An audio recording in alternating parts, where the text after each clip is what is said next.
All right. Now we have the random effects model. We're not going to discuss this much as this is already quite advanced.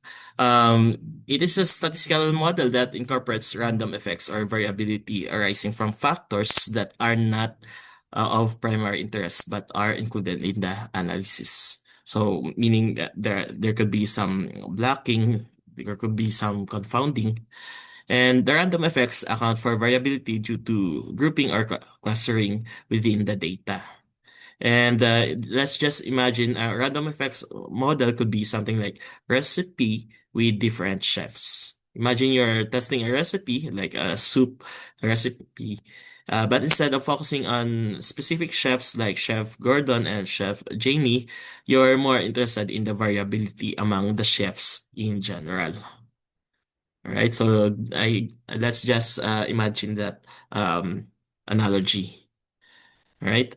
So when we compare the fixed effects like what we have in our usual single factor experiments, unlike fixed effects, which represent specific levels of variables, random effects are considered to be sampled from a larger population and are not directly estimated.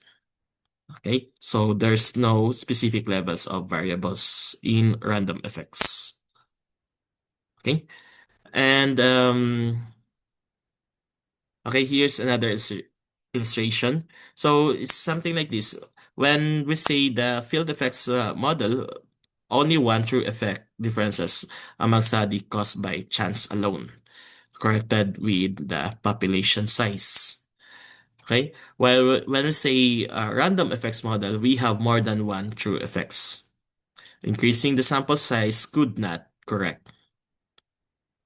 Okay, so normally random effects, that's why I said random effects is quite complicated already because our focus mostly is one with um uh fixed variables. Okay, so or fixed levels of variables. Okay, and here's a summary of single factor experiments.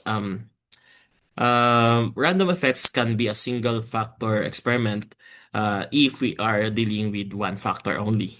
Okay, but random effects model can also be multi-factor experiments. Okay, so if we compare the two, completely randomized single factor, the usual that we have, you test the effect of one factor on a response. While in random effects model, we randomly sample levels of factor, not the factor itself, to study overall variability.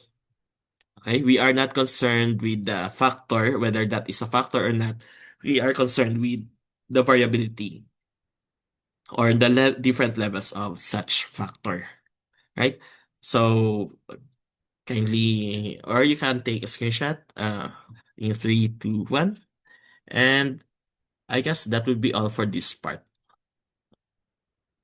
Let's see you in the next one.